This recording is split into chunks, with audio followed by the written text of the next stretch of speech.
Hi, beautiful people, it's Apology, and we're going to do unpopular K-pop opinions. First of all, these are just my opinions, it's not hate, and I actually am a fan of pretty much every single group that I mentioned, so if anything, it's out of constructive criticism, not malicious hate. And also, the thumbnail is just truly a joke. I just thought it was just funny. I'm just trolling you. I don't ship anyone in K-pop, so please do not attack me in the comments. It's for community purposes. So anyways, without further ado, let's begin. I'll call this a SM problem, but I find with SM, if you're part of the dance line, you're just a dancer. If you're part of the visual line, you're just a visual. They won't let you grow vocally.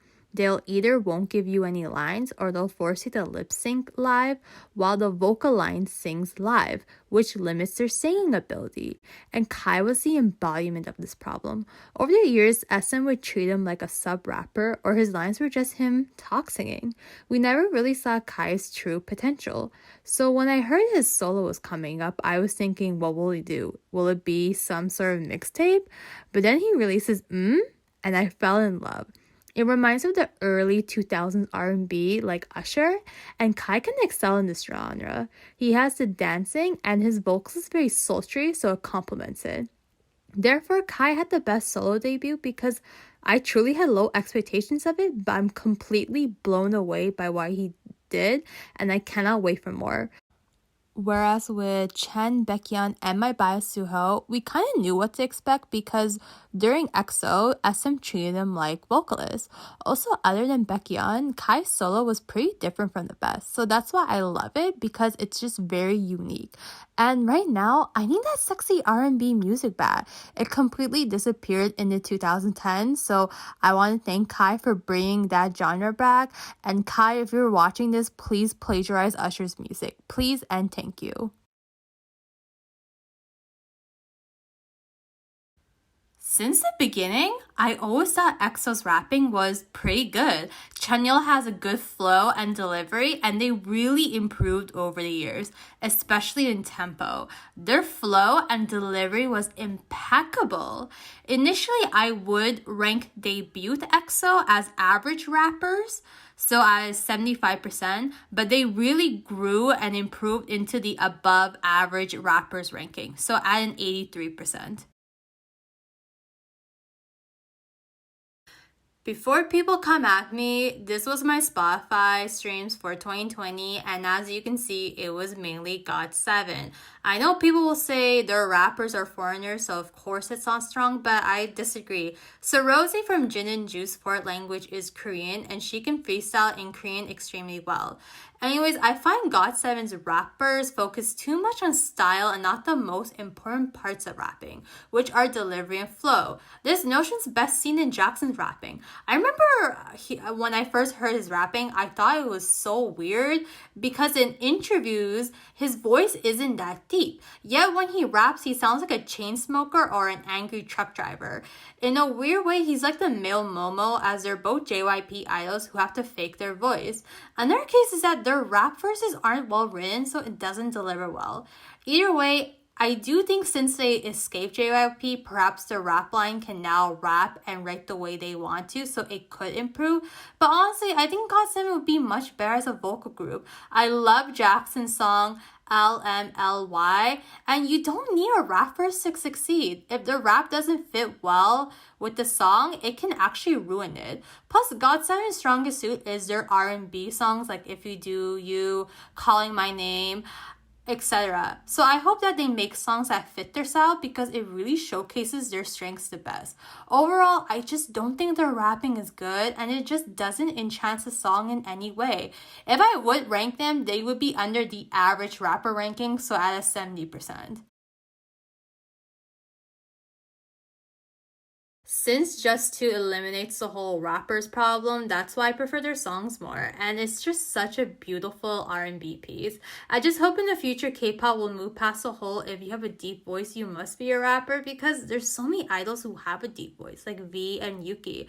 Their vocal colors are so soulful, so it actually makes their group songs even more beautiful.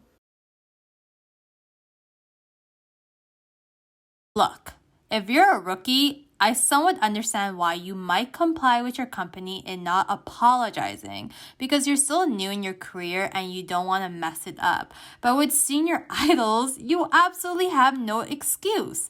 Like I think of Wendy, Chen, and the Yisung scandal and how fans were claiming that SM won't let them apologize. But let's be realistic. Super Junior, EXO, and Red Velvet are SM's moneymaker. Do you guys really think SM's gonna kick them out because they snuck to the washrooms or the dungeon to go on V-Live for 2 minutes and offer a quick apology?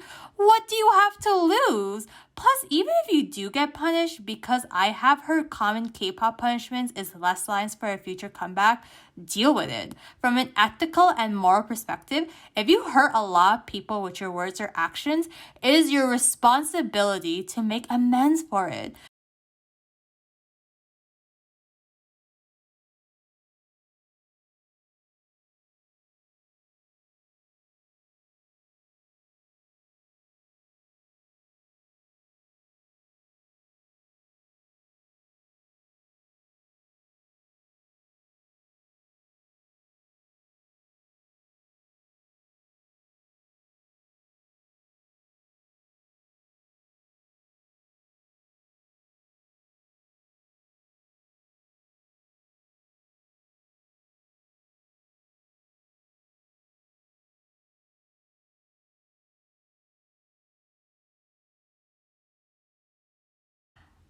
I get why YG has a long gap between comebacks because when you deprive fans of music for such a long time, they'll stream like crazy. However, because of this gap, you end up developing a lot of high expectations.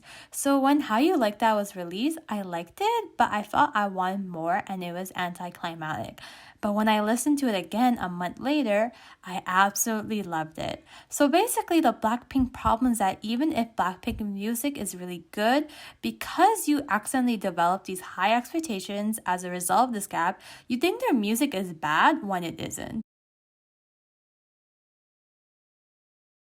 If you mean structure-wise, like how Jennie typically starts the song, then it goes to pre-chorus with Rosé and Jisoo, I understand that point. But also, some of their songs, like You Never Know, doesn't always start with Jennie. And sound-wise, their discography sounds different. Stay is a more of a Jason Mraz type of song. The instrumentals in Crazy Over You are samples of a popular Bollywood song, and Kill This Love uses marching band snares. I don't understand why people think that their songs sound the same. It isn't 2019 anymore. Stop thinking that hating on Blackpink is a personality trait. Honestly, I just hate short people. Like, why are you guys short? Have you never heard of milk before? So therefore, because of this hatred, I want companies to ban short trainees at all costs. Watching dance practice videos is one of my favorite things about K-pop. Just hearing the foot stomping and squeaking is so satisfying to me. I just love seeing them put the whole blood, sweat, and tears in it. And just them practicing in their workout clothes and not their stage outfits makes them feel more human and not idol-like. But nowadays, I find companies are treating practice videos as low-budget performance videos with special camera effects and everything. And I hate these effects because I feel like you don't see the choreo properly. Sometimes you may think an idol stage presence or dancing is good, but it's because of these effects tricking you. For example, I love how Big Hit's dance practice videos uses a still camera because you can assess their dancers' ability. Are their choreographies engaging or is it just them walking around? Can they dance very powerfully? Initially, I never found K-pop appealing as I felt they focused too much on making the music video over the top, so it came off as very overproduced. Now with these over-the-top dance practice videos, I feel like it's adding to the problems. Whereas beforehand, dance practice videos made K-pop more refreshing and balanced because you got to see the human and the behind-the-scenes portion of it. BTS is my alt group, but I feel award shows aren't exciting anymore because you know BTS will win. Like for the Mamas 2020, of course BTS deserve Artist of the Year. They made the biggest impact in K-pop. But for Song of the Year, I felt there was a tight competition, and I personally thought it would go to Red Velvet Psycho.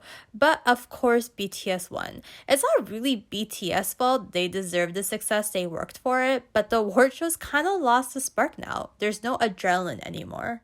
What was this award for? I'm sorry. Huh? Oh, viewer's choice. Oh my God, y'all, thank you. Thank you so much for watching. Please let me know what you think in the comments. Even if you disagree with my points, that's totally okay. I think discussions are important as long as it's respectful. Please subscribe because you don't want to miss out. Next week, I'm going to release my video on ugly shoots that K-pop fans need to accept. I want to release a new series about words that K-pop fans misuse and other fun stuff, like my continuation as BTS as my favorite moments. And plus, if you want to grow taller, then please like, comment, subscribe. Thank you so much for watching, and I'll see you next time. Bye bye.